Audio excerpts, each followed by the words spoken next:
Jadi hari ini kita akan menyaksikan teman Dionysius Valentino Sadipun yang akan mempresentasikan karya tulis ilmiahnya yang berjudul Penerapan Seni Deformatif dalam Ilustrasi Karya Seniman Yogyakarta. Kepada teman Dion, saya persilakan. Oke, baik, terima kasih atas waktu dan kesempatan yang diberikan kepada saya. Selamat pagi untuk kita semua. Yang terhormat Bapak Pembimbing 1 yaitu Pak Raya, Bapak Penguji 1, Pak Valen, dan juga Pak Penguji 2 Pak Andi.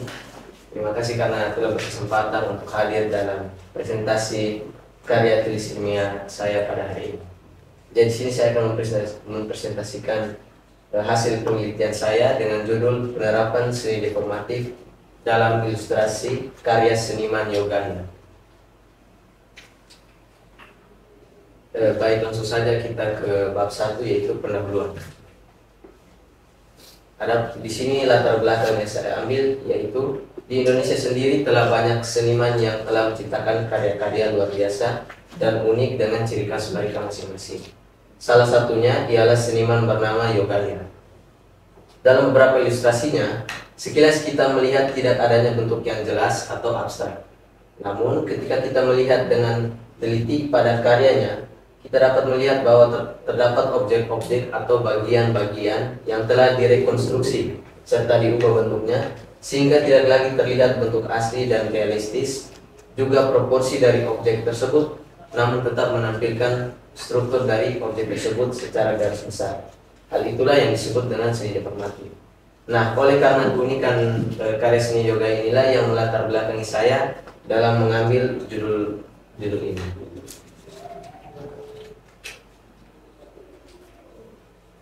Selanjutnya rumusan masalahnya yaitu bagaimana penerapan seni deformatif dalam ilustrasi karya seniman Yogyakarta dengan tujuan penelitian untuk mengetahui penerapan seni deformatif dalam ilustrasi karya seniman Yogyakarta. Adapun manfaat penelitian yaitu yang pertama bagi pembaca. Karya tulis ini diharapkan dapat menjadi sumber informasi sehingga menambah pengetahuan pembaca terkait seni rupa, khususnya dalam seni deformatif, melalui analisis penerapan seni deformatif dari karya-karya ilustrasi Yogyakarta. Lalu manfaat bagi penulis yaitu karya tulis ini diharapkan dapat menjadi bahan pembelajaran bagi penulis terkait sistematika serta tahapan, juga bagaimana cara dan langkah-langkah yang baik dan benar dalam membuat suatu tulisan ilmiah agar bermanfaat di jenjang pendidikan selanjutnya. Oke, selanjutnya bab 2. Landasan teori. Pada bab 2 ini saya akan menampilkan teori-teori yang akan menunjang penelitian saya. Yang pertama ada seniman. Menurut KBBI, seniman adalah orang yang mempunyai bakat seni dan berhasil menciptakan dan menggelarkan karya seni, antara lain pelukis, penyair, penyanyi, dan sebagainya. Menurut Bastomi, seniman adalah seorang yang mempunyai spesialisasi atau kemampuan khusus dalam menciptakan sebuah karya yang mengandung nilai-nilai estetika yang tinggi. Selanjutnya ada ilustrasi. Ilustrasi sendiri merupakan hasil dari visualisasi atau penggambaran sesuatu yang dituangkan dalam media garis dan warna. Dalam buku Exploring Illustration, dikatakan bahwa ilustrasi adalah seni yang menyertai proses produksi atau pembuatan sebuah gambar, foto, atau diagram. Bentuknya bisa berupa naskah tercetak, terucap, atau dalam bentuk elektronik. Menurut Sudarso, ilustrasi adalah sebuah gambar yang melukiskan tujuan tertentu, seperti contohnya pada cerpen. Selanjutnya ada seni deformatif. Deformasi merupakan sebuah teknik seni rupa di mana adanya rekonstruksi dan juga perubahan bentuk, posisi, dan dimensi suatu objek, serta adanya penambahan atau pengurangan unsur visual tertentu sehingga tidak lagi berbentuk semula, namun masih dikenali karena perubahan tersebut dilakukan dengan tidak meninggalkan esensi dari objek. Deformasi ini dilakukan dengan berbagai tujuan, salah satunya untuk menciptakan sebuah keindahan dalam karya seni dan juga menghasilkan karya-karya yang unik, sehingga dari keunikan-keunikan yang ada memungkinkan untuk terciptanya ciri khas yang muncul pada karya-karya para seniman. Adapun teknik-teknik dalam seni deformatif, yaitu yang pertama, teknik elongasi. Teknik ini melibatkan peregangan atau pemanjangan bentuk objek. Yang kedua, teknik kompresi. Kompresi ini kebalikan dari elongasi, di mana melibatkan pemadatan atau penyusutan bentuk objek. Yang ketiga, distorsi proporsional. Teknik ini melibatkan perubahan proporsi normal objek. Misalnya kepala mungkin diperbesar dibandingkan tubuh atau tangan diperbesar secara tidak proporsional. Yang keempat, ada simplifikasi. Dalam teknik ini bentuk-bentuk kompleks disederhanakan menjadi elemen-elemen yang lebih sederhana. Yang kelima, ada fragmentasi. Teknik ini melibatkan pemecahan objek menjadi bagian-bagian yang kemudian disusun kembali secara tidak konvensional.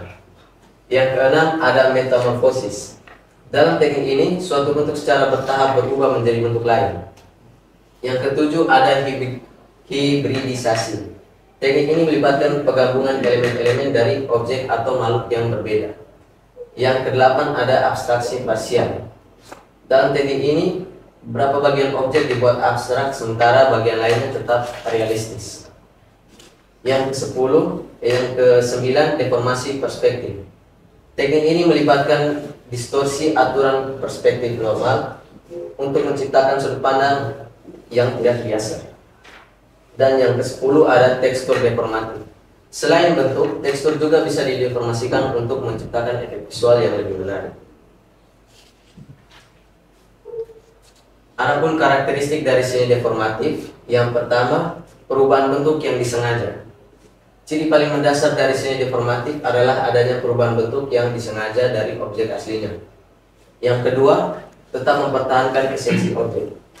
Meskipun bentuknya berubah, karya deformatif masih mempertahankan esensi atau karakteristik utama dari objek yang digambarkan. Yang ketiga, ekspresi emosional.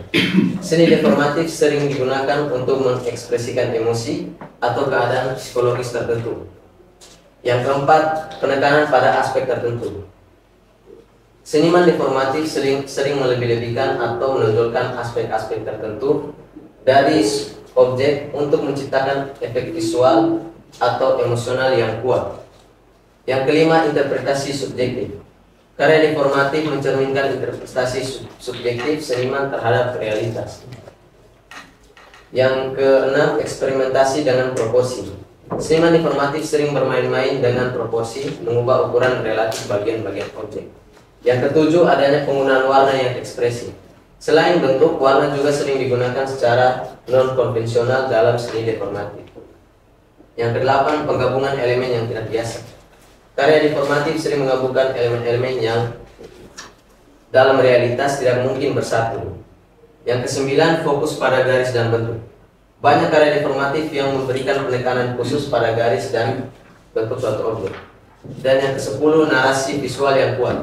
Meskipun bentuknya terdistorsi, karya deformatif seringkali memiliki narasi yang kuat yang ingin disampaikan oleh seniman. Selanjutnya bab 3, yaitu metode penelitian.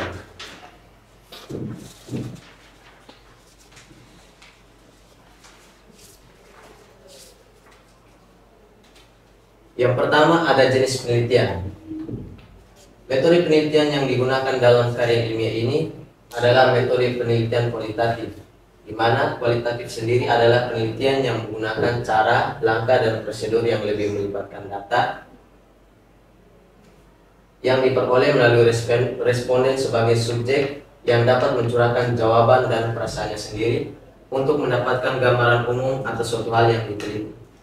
Yang kedua adalah sumber data. Data primer yang diambil untuk penelitian ini adalah karya-karya ilustrasi, hasil karya seniman yoga itu sendiri. Nah, untuk sumbernya diambil dari akun Instagram sang seniman yoganya. Teknik pengumpulan data. Berdasarkan metode penelitian yang digunakan, yaitu penelitian kualitatif, metode serta teknik pengambilan data yang dilakukan adalah teknik dokumen. Teknik ini merupakan teknik pengumpulan data di mana memungkinkan penulis memperoleh data lewat fakta yang tersimpan. Dalam penelitian ini, data yang diambil berupa arsip foto yang diambil dari akun Instagram sang seniman Yogahya yang berupa ilustrasi-ilustrasi. Selanjutnya ada analisis data.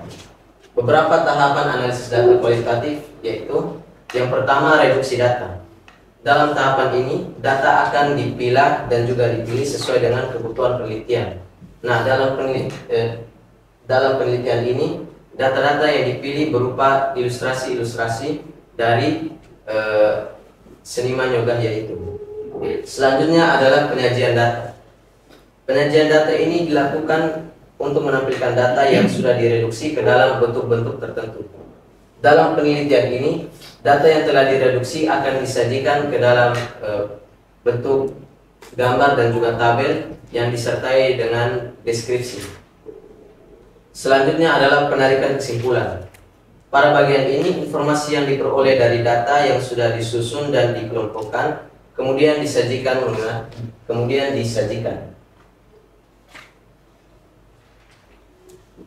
Selanjutnya bab 4, bagian pembahasan. Yang pertama adalah paparan data. Berikut merupakan data-data yang dianalisis berupa ilustrasi-ilustrasi yang terdiri dari 3 ilustrasi. Pada ilustrasi pertama diidentifikasi adanya objek utama yaitu seekor komodo. Terus selanjutnya ilustrasi kedua, objek utama yang diidentifikasi adalah 2 orang manusia, dan ilustrasi ketiga, objek utama yang diidentifikasi adalah seekor harimau. Selanjutnya temuan penelitian.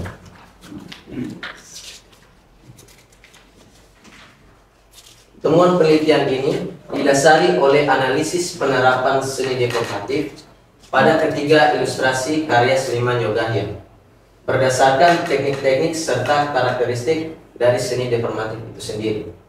Pada ilustrasi 1, penerapan seni deformatif dapat diidentifikasi melalui temuan penggunaan teknik-teknik dalam seni deformatif dan karakteristik seni deformatif, yaitu yang pertama, penerapan seni deformatif yang dilihat berdasarkan teknik dalam seni deformatif itu sendiri.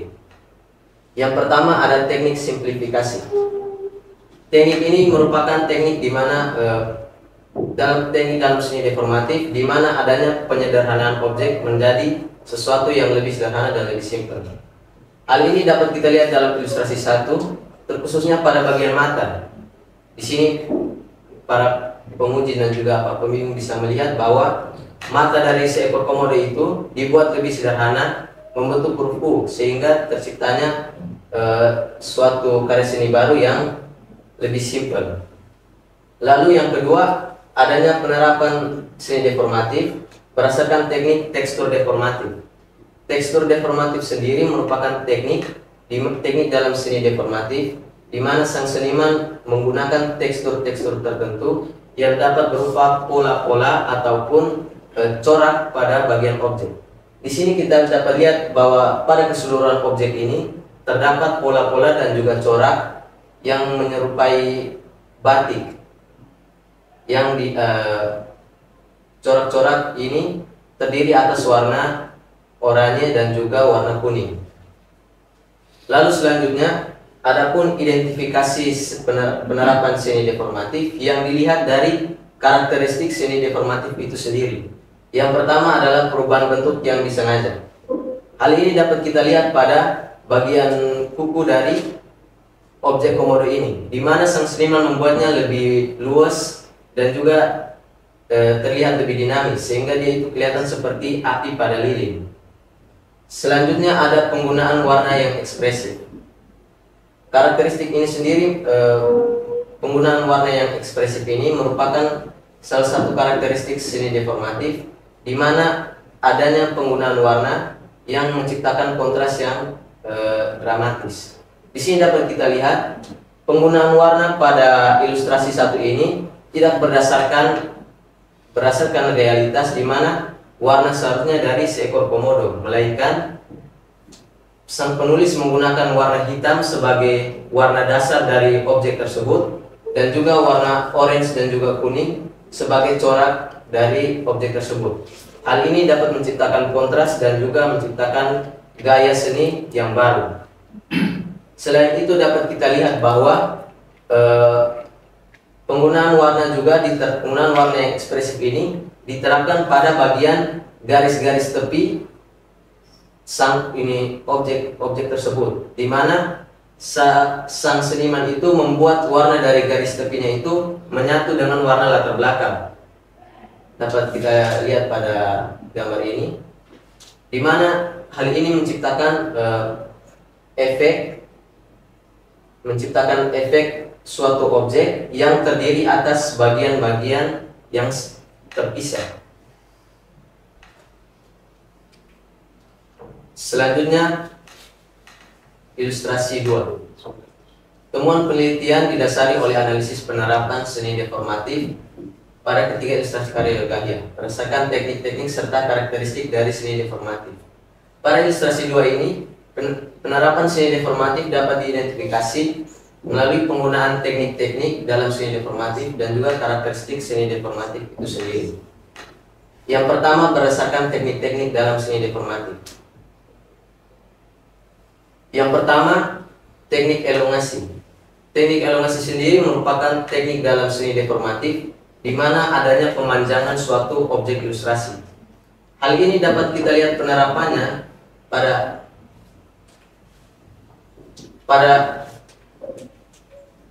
bagian tangan objek manusia, di mana sang seniman membuatnya lebih panjang dari ukuran yang seharusnya.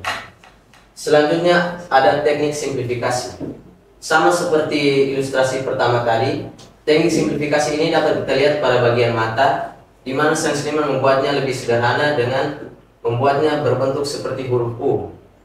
Dan juga teknik simplifikasi ini dapat kita lihat pada bagian telinga objek manusia, di mana dibandingkan membuat bagian telinga secara kompleks, sang seniman lebih memilih menggunakan teknik simplifikasi di mana adanya penggunaan pola seperti melingkar pada bagian telinga. Hal ini menciptakan efek dan juga gaya seni rupa yang lebih sederhana. Selanjutnya ada distorsi proporsional. Distorsi proporsional ini merupakan salah satu teknik deformasi, teknik seni deformatif, di mana sang seniman menggambarkan suatu objek dengan tidak memperhatikan proporsi yang seharusnya. Hal ini dapat kita lihat pada bagian tangan sang objek manusia, di mana kita dapat melihat pada bagian tangan ini terdapat 2 lekukan. Hal ini menciptakan adanya efek di mana seakan-akan manusia itu memiliki 2 siku dalam satu tangan. Nah, hal itu tidak sesuai dengan proporsi yang seharusnya. Selanjutnya adanya tekstur deformatif. Sama seperti ilustrasi pertama tadi, penggunaan tekstur deformatif ini dapat kita lihat pada ilustrasi 2, tepatnya pada penggunaan pola-pola yang menyerupai batik ini. Selanjutnya berdasarkan karakteristik seni deformatif. Berdasarkan karakteristik seni deformatif ini dapat diidentifikasi adanya penggunaan warna yang ekspresif pada ilustrasi 2. Sama seperti ilustrasi 1 tadi, penggunaan warna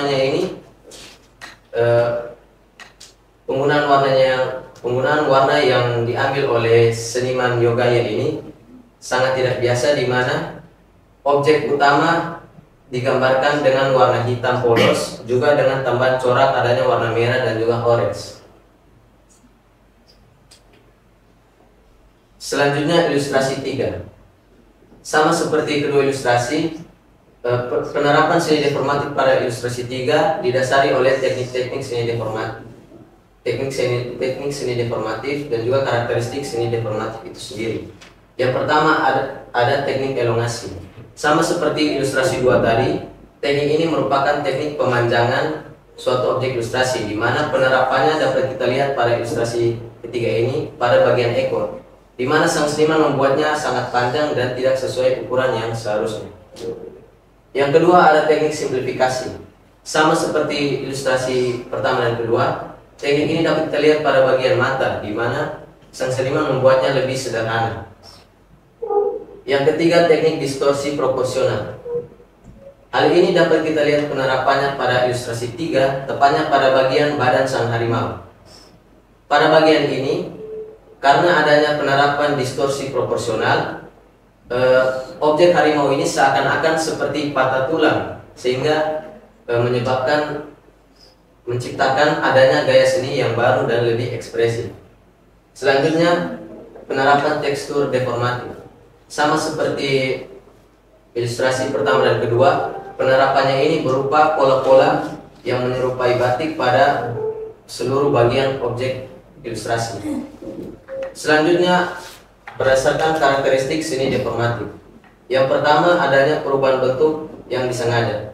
Sama seperti ilustrasi satu tadi, hal ini dapat kita lihat pada bagian kuku sang objek ilustrasi, di mana sang seniman membuatnya lebih luas dan juga lebih dinamis. Selanjutnya, adanya penggunaan warna yang ekspresif. Sama seperti kedua ilustrasi, di sini sang seniman menggunakan warna hitam sebagai warna dasar untuk objek ilustrasi dengan tambahan adanya corak-corak dan juga pola berwarna orange dan juga kuning. Sekian pembahasan dari saya. Selanjutnya lanjut kepada bab 5 bagian penutup. Berdasarkan hasil penelitian yang dilakukan, dapat disimpulkan bahwa adanya penerapan seni deformatif dalam ilustrasi karya seniman Diogaya yaitu sebagai berikut. Yang pertama, teknik elongasi. Hal ini dapat diidentifikasi pada ilustrasi 2, di mana adanya pemanjangan tangan objek manusia, juga pada ilustrasi 3, di mana adanya pemanjangan ekor objek harimau. Yang kedua, teknik distorsi proporsional. Hal ini dapat diidentifikasi pada ilustrasi 2, di mana adanya siku tambahan pada objek manusia, dan juga pada ilustrasi 3, di mana adanya distorsi pada tubuh objek yang membuatnya terlihat seperti patah tulang. Selanjutnya, teknik simplifikasi. Hal ini dapat diidentifikasi pada ketiga ilustrasi, tepatnya pada bagian mata masing-masing objek yang dibuat berbentuk U dan juga hidung yang dibuat melingkar. Yang keempat, teknik tekstur deformatif. Hal ini dapat ditemukan pada ketiga ilustrasi, di mana adanya penggunaan pola yang tidak biasa pada objek ilustrasi.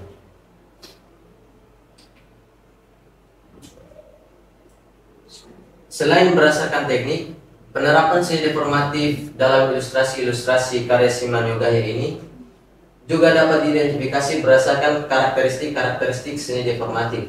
Antara lain, yang pertama perubahan bentuk yang disengaja. Hal ini dapat diidentifikasi pada ilustrasi 1 dan juga 3, tepatnya pada bagian kuku di mana sang seniman merubah bentuknya menjadi lebih luas. Yang kedua, penggunaan warna yang ekspresif.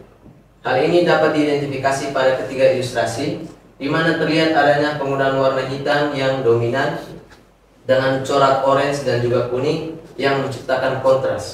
Selain itu, warna garis tepi disamakan dengan warna latar belakang sehingga menciptakan visual yang baru. Sekian kesimpulan penelitian dari saya. Selanjutnya, saran. Bagi penelitian selanjutnya, berdasarkan pengalaman yang dialami oleh penulis, bagi para peneliti yang ingin meneliti hal yang sama dengan penelitian ini, disarankan untuk melakukan wawancara terhadap sang seniman pembuat ilustrasi. Hal ini perlu dilakukan agar peneliti dapat memperoleh data yang lebih jelas dan bukan hanya sekedar pandangan penulis terkait objek penelitian, sehingga data-data yang diperoleh sudah teruji keasliannya kepada orang yang lebih ahli. Sekian paparan materi terkait karya tulis ilmiah saya. Saya kembalikan waktu kepada moderator. Baik, terima kasih kepada teman Dion yang sudah mempresentasikan hasil karya tulis ilmiahnya yang sangat luar biasa. Sekarang saya memberikan waktu dan kesempatan untuk penguji 1 untuk memberikan saran maupun pertanyaan kepada teman Dion, dan waktu dan tepat saya berikan kepada penguji 1. Terima kasih untuk moderator. Pertama-tama profesiat untuk Dion.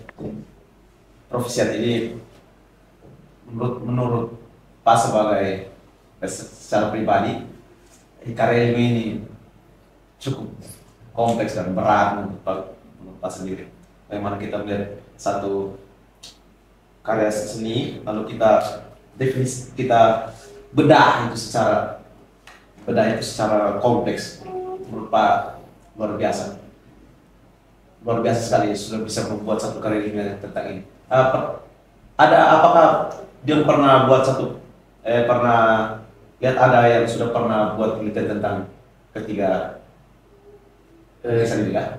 Saya pernah melihat di suatu jurnal di internet penelitian yang mirip dengan penelitian saya ini, sehingga penelitian itu saya ambil sebagai referensi. Tapi gunakan lukisan yang sama? Tidak, berbeda lukisan. Lukisan yang berbeda ya? Baik. Berarti bagus. Ini kerja, termasuk kerja berat juga. Sehingga secara pribadi untuk Pak Guru sendiri, isinya apa ya? Dari semua karya ilmiah yang sudah pernah Pak Uzi, ini karya ilmiah pertama yang Pak terkesan untuk melihat dia punya isi dan dijelaskan secara baik. Kita harus mengerti dengan baik, dijelaskan kepada kita seperti ini, seperti itu. Dan juga Pak senang untuk dengar, proses untuk itu, dan juga sudah buat karya ilmiah yang baik. Tapi untuk penulisan karya ilmiah secara lebih umum, lebih luas, maka ada beberapa perbaikan dan juga saran. Yang pertama itu soal penulisan. Misalnya daftar isi itu bukan Times New Roman lagi, supaya fontnya itu sama. Lalu ada juga tentang rujukan atau sumber, misalnya di pendahuluan. Nah, beda bahasa publikasi populer dengan publikasi karya ilmiah. Bahasa publikasi populer atau seperti juga berita-berita, orang selalu gunakan dikutip dari ini. Itu publikasi populer. Tetapi kalau misalkan seperti dia punya yang langsung dikutip dari Wikipedia, langsung dia punya lamannya seperti itu tidak. Seperbaiki, tolong sekali diperbaiki. Dan juga ada ini, kalau ada huruf warna biru seperti ini, itu kita sudah tahu bahwa itu copy langsung dari internet. Dan harus perhatikan supaya jangan terkesan seperti itu. Ada juga lah di landasan teori, misalnya dikutip dari Wikipedia, ini dikutip dari Wikipedia banyak sekali. Dikutip supaya diperbaiki. Itu sedangkan untuk rujukan-rujukan yang pendapat-pendapat ahli tentang seni informatif itu sudah ditaruh di dalam karya ilmiahnya berbentuk catatan tubuh bagi not. Itu sudah baik. Sedangkan yang lain, tolong supaya jangan seperti itu. Bedakan antara bahasa publikasi populer dan bahasa karya ilmiah. Dan juga daftar pustaka itu dibuat ascending, abjad per abjad, turun abjad. Lalu kalau bisa jangan langsung rujukan. Kalau warna biru itu rujukan langsung. Misalnya orang buat di tulisan, lalu kita muat dalam bentuk PDF begitu. Dibuat warna biru supaya orang bisa langsung klik. Tapi kalau misalkan tulisan buku dicetak, jangan ada warna biru, tidak boleh. Tapi kalau misalkan di posting, orang bisa buat warna biru supaya langsung bisa klik. Ini tautannya seperti itu di daftar pustaka. Oke, itu hanya koreksi-koreksi metodologis untuk diperhatikan. Soal isi, Pak hanya mau bertanya satu pertanyaan saja. Soal seni deformatif, Pak ingat ada satu penulis namanya Ayu Utami. Ayu Utami ini orang yang sangat kadang-kadang nyeleneh juga. Dia kadang-kadang biasa dia buat lagu Maria dalam bahasa Arab. Dia nyanyi lagu Maria dalam bahasa Arab, atau kadang-kadang dia buat lukisan. Dia punya novel kedua sebelum terakhir, yang kedua sebelum terakhir ini nama judulnya Lalita. Itu dia covernya itu terbitan pertama, covernya itu pakai dia punya lukisan yang deformatif juga. Gambarnya adalah buat pitch sebenarnya, nggak buat pitch sebenarnya, tapi seperti tadi ada apa namanya, bentuk-bentuk tertentu yang digabungkan membentuk buah pitch itu. Tetapi kita lihat bentuk-bentuk yang digabungkan itu adalah vagina orang, ayu tangan itu nyeleneh sampai model gitu, dan dia membuat dia punya cover novel Lalita. Nah, sebab apalagi tadi kalau kita di Dion punya karya tadi lihat itu di bagian landasan teori karakteristik seni deformatif itu soal interpretasi subjektif. Nah, soal interpretasi subjektif, bagaimana orang yang membuat lukisan itu, dia selalu menginterpretasi secara subjektif. Ini yang menjadi pokok persoalan perdebatan lama klasik antara Avital Malna dengan Ignaz Klein soal itu, bagaimana apakah kita membaca suatu karya itu dengan mengikuti interpretasi orang yang membuatnya, atau kalau kita membacanya mengikuti interpretasi kita yang membacanya. Pertanyaan Pak untuk Dion, bagaimana Dion membaca karya ini dengan mempertahankan interpretasi subjektif siapa di Yogyakarta ini, dan juga dengan mempertahankan juga interpretasi subjektif sebagai Dion yang membaca karya ini. Terima kasih.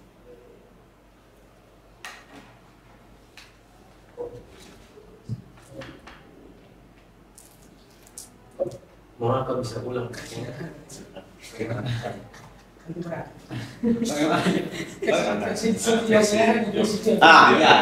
Bagaimana Dion kan membaca Yogyakarta, Yogyakarta ini dia punya interpretasi tersendiri terhadap lukisannya. Tetapi bagaimana Dion membaca itu dengan tetap mempertahankan sisi ke-Yogyakartanya dan juga dengan dari interpretasi Dion sendiri. Dion memaknainya seperti apa tanpa menghilangkan interpretasi dari Yogyakarta. Oke, baik. Terima kasih kepada Pak Komisi 1 yang belum memberikan pertanyaan. Jadi pertanyaan tadi, bagaimana saya sendiri sebagai penulis karya ini menginterpretasikan karya ilustrasi dari Yogyakarta ini tanpa menghilangkan interpretasi dari sang seniman itu sendiri. Jadi pertama-tama untuk interpretasi dari sang seniman sendiri itu kurang lebih saya kurang menangkap maksud dari pembuatan ilustrasi ini. Namun dalam interpretasi saya sendiri dapat dilihat dari penggunaan warnanya, di mana dalam ilustrasi itu objeknya itu dibuat warna hitam. Namun dengan adanya tambahan corak-corak berupa warna oranye dan juga kuning. Nah, saya memaknai itu sebagai bentuk dari keseragaman dari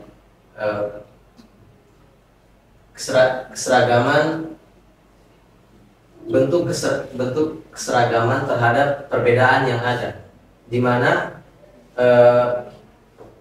warna hitam itu menggambarkan kesamaan di antara keseragaman yang ada, baik itu ras, suku dan juga agama, dengan adanya corak-corak yang berbeda yang juga menggambarkan keberagaman itu sendiri. Dari saya itu. Oke, baik. Maka kalau sudah jawab seperti tadi, misalnya Dion rasa bahwa saya sudah tahu interpretasi subjektif seperti apa dari si Yogyakarta. Yogyakarta masih hidup toh? Ya, masih. Nah, maka tadi seperti tadi di saran hubungi orang asli. Kalau kan bisa DM dia atau tinggal tanya. Misalnya kalau kita orang masih hidup, tanya saja. Dia tidak tanggapi juga dia bertanya. Oke, itu saja. Terima kasih banyak. Profesiat untuk karya ini yang bagus. Baik, terima kasih atas saran, kritik maupun pertanyaan dari Komisi 1. Baik, yang kedua, saya memberikan waktu dan kesempatan untuk penguji 2 untuk memberikan saran, kritik, pertanyaan maupun masukan untuk teman Dion. Kepada penguji 2, waktu dan tempat saya persilakan. Oke, baik, terima kasih moderator. Selamat pagi. Dion Provisiat buat presentasi ini. Ini mungkin termasuk salah satu presentasi terbaik karya ilmiah yang pernah Pak ikuti selama ikut mengujikan dan ikut menonton dengan penguasaan materi Dion yang luar biasa. Kalau di menu makanan itu ada appetizer, main course dengan dessert, ini Dion sajikan main course. Jadi ini menu utama dan penguasaan materinya luar biasa dengan peningkatan seni. Pak punya beberapa orang teman semasa kuliah yang mendalami seni dan sepertinya bakat-bakat itu ada di Dion. Orang seni itu tidak kelihatan, dia bukan kelihatan yang bisa buat lagu atau buat lukisan, tapi pengetahuan dia akan hal-hal mendasar itu kuat sekali. Kuat sekali. Jadi memang kalian ini presentasi yang sudah main course. Pasrah sama-sama ikut kuliah ini pagi. Bukan ikut menguji tapi macam ikut kuliah. Ada materi-materi baru, metamorfosis, ada hibridisasi, ada apa tadi distorsi proporsional, ada simplifikasi dan sebagainya. Itu istilah-istilah yang mengundang Pak untuk ini harus belajar, harus ingin tahu ini apa. Dan itu Provisiat Dion, penguasaan materi yang luar biasa dan selama 3 tahun ini ternyata Pak baru tahu hari ini sebegitu kuat kecintaan Dion terhadap seni ya. Yang kedua, sebagian penulisan sudah Pak Valen sampaikan, Wikipedia itu mungkin sebaiknya tidak dijadikan sumber karena malam ini artis atau tokoh nasional satu buat masalah, besok pagi namanya ada di Wikipedia. Dan Wikipedia itu diedit dengan cepat sekali oleh ya orang-orang bilang sekarang netizen. Nah yang berikut Pak mau dua pertanyaan saja untuk Dion. Yang pertama itu mungkin kurang lebih seperti yang tadi Pak Valen sudah tanyakan ke Dion. Maksudnya kenapa orang bisa sampai pada titik membuat satu seni yang reformatif itu? Maksudnya pesan apa yang mau disampaikan dari orang-orang pecinta reformatif itu? Terus mungkin di dalam tulisan nanti dia harus sedikit menyajikan biografi dari Yogaya itu. Dengan sumber datanya ditulis saja akun Instagramnya apa, sehingga itu jadi satu sumber data. Itu yang pertanyaan yang pertama Dion. Yang kedua, terlepas dari reformatif ini, seniman ini beberapa kali kalau dia ikuti berita mereka sering melakukan demonstrasi. Tapi dengan cara yang seni.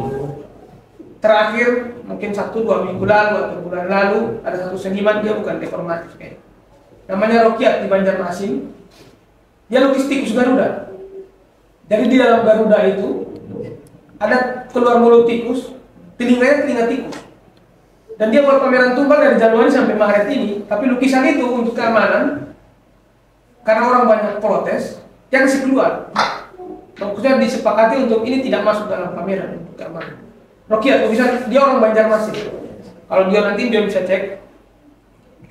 Ada satu komentar yang netral sebenarnya dari Menteri Kebudayaan Fadlizon. Dia bilang itu bagian dari ekspresi dan yang Rokiat gambar itu bukan Garuda yang lambang Indonesia, tapi mungkin jenis alam dan sebagainya. Nah, kita bisa bayangkan seberapa kuat lukisan dia itu mempengaruhi sampai Indonesia, bahkan sampai pemerintah, Kementerian Kebudayaan itu harus memberi komentar, memberi klarifikasi. Terus di Jogja ada beberapa kali demo seniman yang Pak pernah lihat dengan mata kepala dan lihat langsung. Pernah di Jogja mau dibangun 8 mall. Setelah isu itu beredar, seniman itu demo dengan cara apa? Di seluruh sudut kota Jogja itu muncul lukisan-lukisan yang ada tagline-nya bahwa di sini akan dibangun mall, di sini akan dibangun mall. Jadi dia bisa bayangkan dalam satu kota Kupang ini, di setiap sudut kota, Bundaran PU, di Patung Kirap, di bagian Peltari sana itu ada poster-poster lukisan-lukisan bagus seni. Tapi di bawahnya ditulis di sini akan dibangun mall, di sini akan dibangun mall. Sepanjang jalan Malioboro itu penuh dengan lukisan-lukisan begitu, seniman, petani, pokoknya lukisan yang menggambarkan ini kehidupan orang-orang kecil di Jogja. Yang kalau dibangun mall nanti ini berpengaruhnya besar sekali. Jadi mereka punya lukisan tuh, tapi seni secara kita lihat tidak mengganggu kita. Yang demonstrasi yang tidak mengganggu. Tapi ada tulisan yang selalu muncul, di sini akan dibangun mall, di sini akan dibangun mall. Jadi itu cara. Terus ada kasus lagi graffiti, itu juga setelah dia gambar graffiti secara sepintas kita lihat bagus. Tapi di berita besoknya dia ditangkap polisi. Karena menurut hasil analisis graffiti dia itu sebagai kritik pedas untuk pemerintahan Jokowi waktu itu. Jadi seni itu memang punya pengaruh luar biasa. Nah, apa yang mau tanya untuk Dion? Menurut Dion bagaimana? Apa pendapat Dion terhadap demo-demo seniman seperti itu dan pengaruhnya bagaimana sampai itu sangat berpengaruh sekali ketimbang demonstrasi yang mereka di jalan dan orasi-orasi itu. Biasanya yang seniman demo itu lebih cepat ditangkap ketimbang demonstrasi massa yang itu. Kan itu palingan rusuh dengan polisi, rusuh dengan ini. Tapi kalau namanya seniman demo itu pasti pemerintah lebih cepat terusik sekali. Nah mungkin bagaimana pendapat dia tentang itu? Dan Raja Jawa. Iya, satu gambar Raja Jawa. Itu langsung satu orang saja buat karya itu pemerintah pasti cari punya minta ampun. Dia harus segera klarifikasi. Nah itu bagaimana pendapat dia terhadap pengaruh seni itu terhadap. Baik, terima kasih kepada Pak Penguji 2 yang telah memberikan pertanyaan kepada saya. Jadi yang saya tangkap itu pertanyaannya itu adalah bagaimana menurut pendapat saya pengaruh dari seni itu terhadap isu-isu yang beredar di masyarakat. Menurut pendapat saya karya-karya seni itu sama seperti tulisan-tulisan ataupun buku-buku yang mengandung kritik terhadap suatu hal, namun dimuat dalam bentuk lain, yaitu dalam bentuk karya seni itu sendiri. Nah, pastinya karya seni itu sendiri juga memiliki dampak yang sama terhadap seperti dampak yang ditimbulkan dari tulisan-tulisan yang memuat kritik-kritik ataupun isu-isu sosial yang beredar. Mungkin itu dari saya.